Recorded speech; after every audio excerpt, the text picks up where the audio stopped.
Bullshit. It's the No BS Marketing Show. I'm Dave Mastovich, CEO of Massolutions, the world's only no bullshit marketing firm.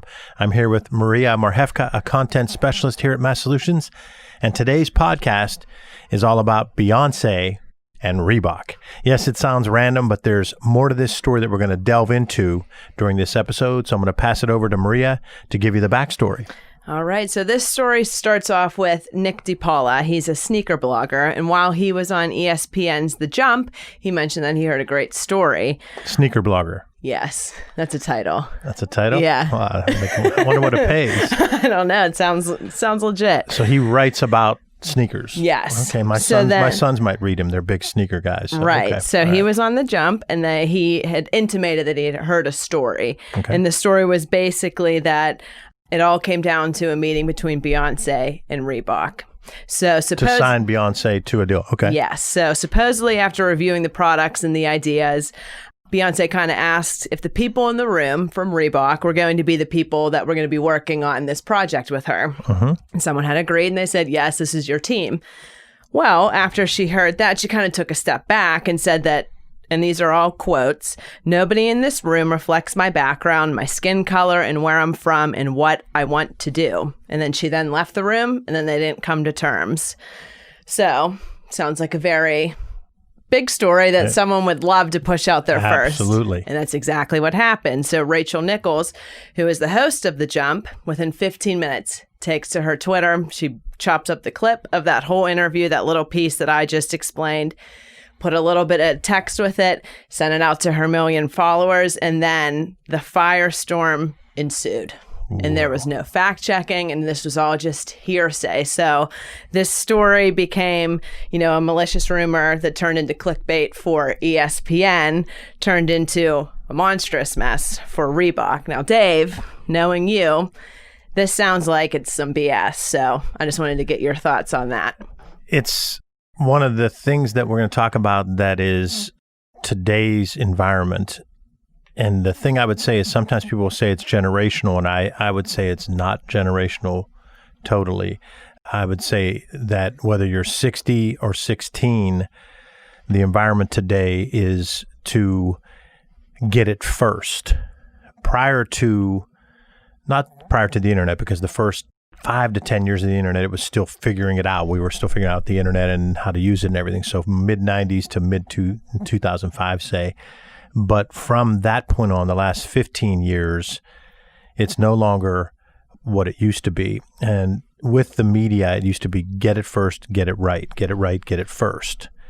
And people can talk about the media and the media bias and all this and all that. And it's true, there's been a media bias in every story in the history of time because that person is this thing called a human. Mm-hmm. So there was some bias into it.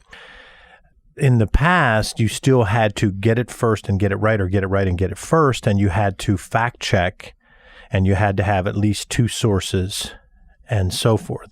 Mm-hmm. What has happened in the last 15 years is it's get it first matters so much more than getting it right, and there's no repercussions for getting it wrong. Right. And in this instance, Rachel Nichols and the shoe blogger, one of the great titles nowadays, did indeed get it wrong. Right. And the reason I think they got it wrong is because they ignored the fact that Reebok's had a history of working with people of color. They've sponsored athletes like Shaq, Allen Iverson, Venus Williams. If the brand didn't reflect Beyonce's background, why would they tolerate a lack of diversity? Why would all these other great athletes? Mm-hmm. Reebok's also sponsored many multicultural celebrities, 50 Cent, Victoria Beckham. Yeah, Gigi Hadid and, Gal Gadot. So, they kind of went through the whole spectrum of culture. And most importantly, she ended up signing with Adidas, which is the partner company of Reebok. Right. The odds are that this story didn't happen the way that the shoe blogger described, and it's not been confirmed by Beyonce. So since there's all this evidence that doesn't make sense, right, and it's not been confirmed by Beyonce, it's fair to be a rational person and say, the story's not true. Reebok and Adidas are basically the same company. Right. Why would you, if you're making a stand, you would make a stand and go with Nike then, because you wouldn't say, well, I'm making a stand, I'm going to go with the other company they own. Yeah. That's not, she's smarter than that. Plus it's common sense, plus it's value-based. So if it was a value-based decision, it wasn't a value-based decision, or it was just an unwise one. So that's one part. Second part is you didn't fact check it. You don't have Beyonce. You don't have anyone else in the room. The problem is that this impacts a company and it impacts stock. So then it impacts other people beyond the company. And it's just really a shame that we've allowed this to happen. And we've, as a society, have allowed it to happen because we're so into getting it first, and we're all inherently lazy. And I'm not saying that to be mean or judgmental. I, as a human, am inherently lazy. So are you. And so we try to get from the path A to path B as quickly and easily as possible. So getting it right isn't as important to us as getting it first. And we lost those journalistic standards that we used to have. And so now we've got to try to sift through this. So what do you do? Well, there's a couple of things that I can tell that can help our audience. The first is, I know this is going to be really hard for everybody out there, but you can still get it right. And you might not be absolutely first, but you might be really close to first with the story and get it right. And then you actually have more value and more power and more notoriety and more leverage.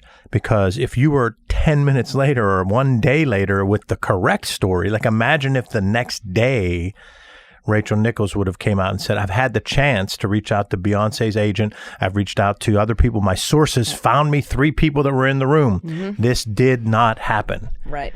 She looks spectacular. Whoever does, it doesn't have to be Rachel Nichols. It can be anyone. Whoever does that, they didn't get it first, but they got it right. So my first point is you should still strive to get it right.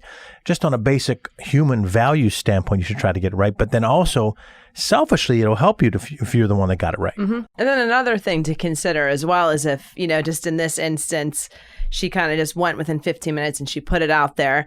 So then it came back as, this is a rumor. So that kind of tarnishes her credibility for future, breaking news kind of tweets and social media posts that she's going to do. They're going to be like, well, she's been wrong before. Right. So you would think the intelligent people that are following her, out of those 1 million, those with above average intelligence are probably going to question her future scoops. But a percentage of those people are going to be average to below average intelligence, hence the word average. So half of those million aren't going to get that she wasn't credible on this major story. Now let's go to the company. So your Reebok, what you need to do is quickly handle this situation, and it's not an easy one because you have to not come across as defensive, and you have to be able to get that story out there to tell your story and frame the message appropriately without coming across as defensive or making yourself look worse. There's a lot of different things you can do as a person that held senior level positions at multi-billion-dollar company and large hundreds of millions of dollars companies. There are things you have to do, and sometimes you do have to leak the story through other people at your company. So if I were at Reebok, I would have probably somehow connected with some journalists, bloggers that my favorite shoe blogger, the competitor, my second favorite shoe blogger, Nick DiPaola's I don't know any until Nick DiPaola, so I'd have to find Nick DiPaola's competitor, and I might somehow find a way that Nick DiPaola's competitor finds out that Maria and Mike Gaddy were in the room, and they reach out to Maria and Mike Gaddy, and they say this didn't happen. Then on the actual approach that you go directly, the official statement, I think you come back and you do a couple things. You talk to some of your hopefully satisfied clients who are more reflecting your diversity of client base. And I think you talk to them to see if any of them would be willing to talk. So that gets that credibility out. And I think you do have an official statement that says something to the effect of Reebok has believed in diversity, multiculturalism since our inception. And you go back and you say, in 1987, we did this and this. And in the 90s, we promoted that. In the 2000s, we promoted this. Our history speaks for itself. We would have loved to have Beyonce with the Reebok name. She's with our sister company, Adidas. So now I think you get that out from a reputation management standpoint. Right. Absolutely. And I think so, that's public facing, but I also think that this kind of brings up the whole, how do you attack this internally? Because it is still hearsay. Yes. So is that something that, how would you kind of handle that with your employees? Because it's a trickle down effect, Well, one of the things that I used to do was I would take and get our accurate statement, get the facts. We would gather the facts as we saw the facts and the evidence that we could, and then we would craft messaging that simplified that in the most positive way. And I want to make sure that people understand that, because this gets this negative phrase of spin doctor, and then people think of the crazy extremes of that. Kellyanne Conway, and on the Democrat side, there's people as well. But I mean, like, you think of Kellyanne, how she's actually awesome at never deviating from the script. But that's not really what I'm talking about. I'm not talking about spin doctors. I'm talking about taking the facts and the evidence and crafting common sense messaging that can resonate with any audience. That's not spin doctoring. That's actually messaging. So then what we would do is we would get our middle managers together. And so we go first to senior management. We talk to all the senior management team. We'd say, look, this is what happened. This is the reality.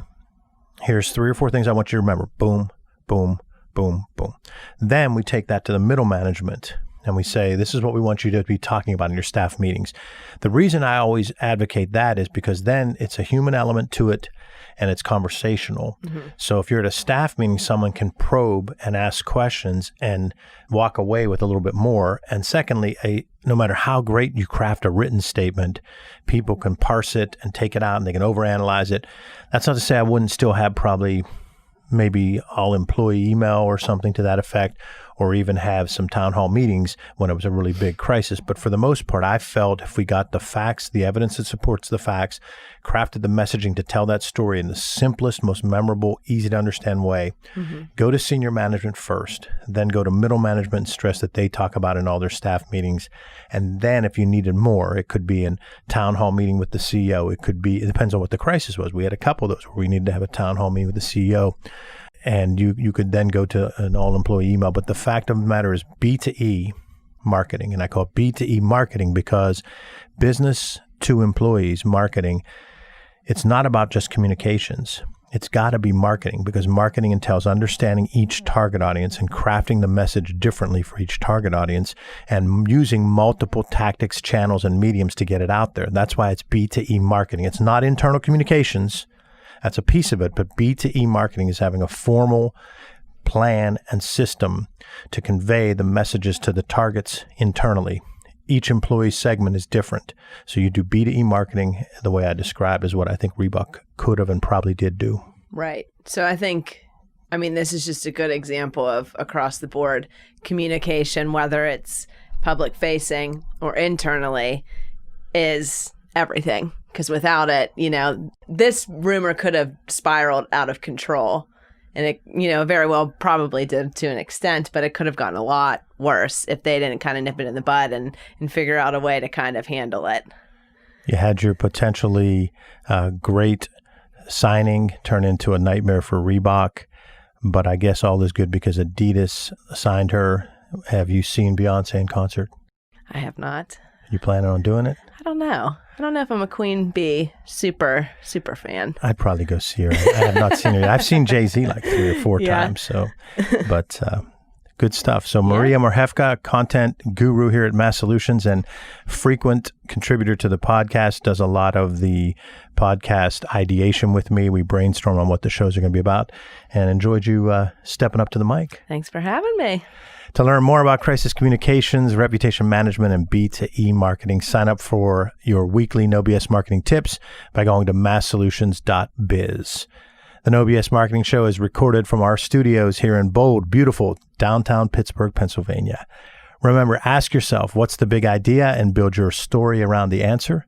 It's all about bold solutions, no BS.